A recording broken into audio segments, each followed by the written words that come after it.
Imagine this: a farm in Limpopo, a robbery occurs, 10 million gone kanje. The 10 million was taken from a sofa, not just any sofa, a sofa belonging to the President of the Republic of South Africa, Mr. Cyril Ramaphosa. 2022, only then do we, the public, become aware ukuthi bake bayitshontshele ipresident yethu. Yangithola? However, thina mesiba aware, asibe aware as the president is the victim. U-Arthur Fraser is accusing the president of money laundering, is accusing the president of corruption, is accusing the president of kidnapping and bribery. So, skipan ngephalaphala. Why are people pushing for the impeachment of the president even though he is a victim? Uye umuntu abamtshontshela $580,000. Yangithola? So, ngo-2020, there was a break-in in the farm of the president, ePhalaphala, where criminals stole $580,000 from a couch, which is approximately 10 million rands to 15 million rands.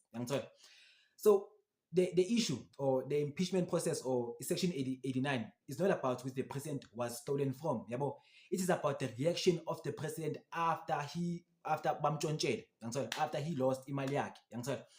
So after the break-in, the president did not report ukuthi bamtshontshele. You understand?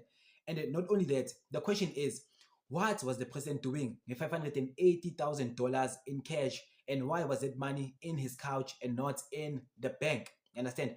And thirdly, after President Bakata Uchontshela, the president did not call the police. However, he utilized private security companies or private security forces to find the perpetrators and bring them to vigilante justice, which those people were kidnapped and tortured. You understand?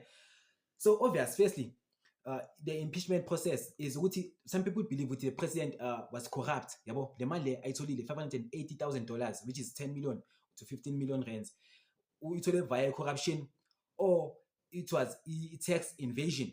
That's the first charge. And secondly, the president was supposed to report the crime. And thirdly, and they were tortured, and the president was fully aware of this. So now is the president committing a serious misconduct. You understand? So the impeachment process, which they claim which the president has violated constitution by committing a serious misconduct and inability.